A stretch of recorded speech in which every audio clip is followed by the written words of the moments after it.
So next topic, applications of integration. So you are, in this topic you are having two application, area and volume. Now let us see area in Cartesian system. So area in Cartesian system, we are having several problems. Now I explain the area of the ellipse, right? So find the area of the ellipse. So this is the equation of ellipse, x square by a square plus y square by b square is equal to 1. So we are going to find this area of this ellipse, right? So which is an ellipse, x square by a square plus y square by b square is equal to 1 is an ellipse with vertex at the origin. That is, vertex is 0, 0, which is at the origin. So this is the picture. This is the graph of ellipse. So this is the ellipse. So vertex is 0, 0, right? So and it has intersect point in the x-axis is a comma 0 and y-axis is 0 comma b. So I take it as point B and this is as a, and y is equal to 0 represents the equation of this x-axis. That is, equation of the x-axis is y is equal to 0 and x equal to 0 represents equation of y-axis, right? Now I take the first quadrant. I shade the first quadrant only. So because I tell the reason later, right? So now area in Cartesian system, you are having the formula as area is equal to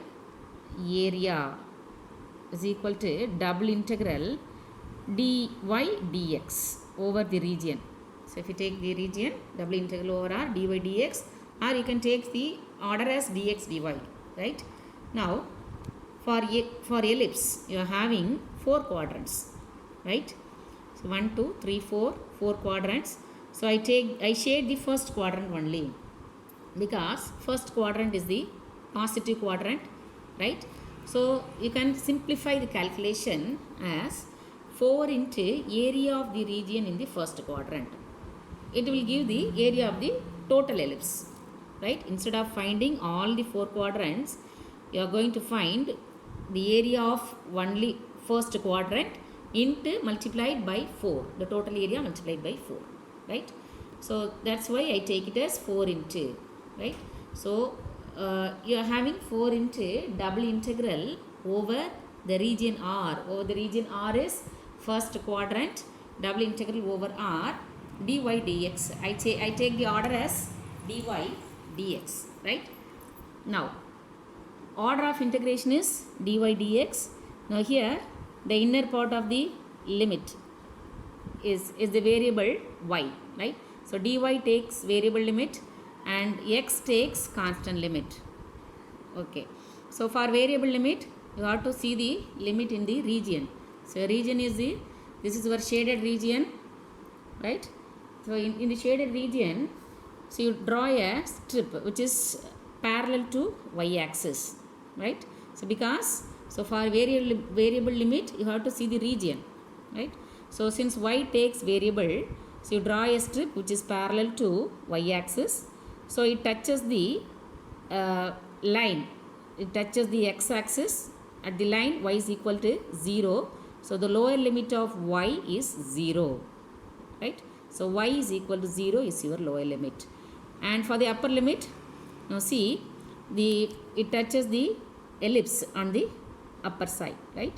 So this is your upper limit. So from this equation you find what is y, right? So I do it in the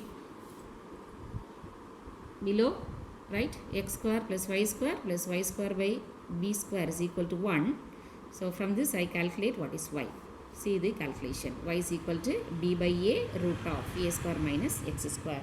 So your limit for y is 0 to b by a root of a square minus x square. And as usual, the limit for x you have to see in the axis. Now see the axis, x-axis. So your x-axis, you are having 2 points. Origin is 0, 0 and the point A is a comma 0. See, your x coordinate varies from 0 to a. So x varies from 0 to a. So this is your limit for x. So I write the limit for x as 0 to a. Now let us calculate the area, substituting the limits. Area is equal to So 4 into double integral 0 to a 0 to b by a root of a square minus x square. Your integrand is very simple, dy dx, and integration for dy is y. You substitute the limit for y, right? Upper limit is b by a root of a square minus x square into dx. Since b by a is constant, you take the outer side 4b by a integral 0 to a root of a square minus x square into dx. So which equals 4b by a integration of root of a square minus x square. I write the formula here as in the previous problem, x by 2 root of a square minus x square plus a square by 2 sine inverse of x by a. So limit from 0 to a.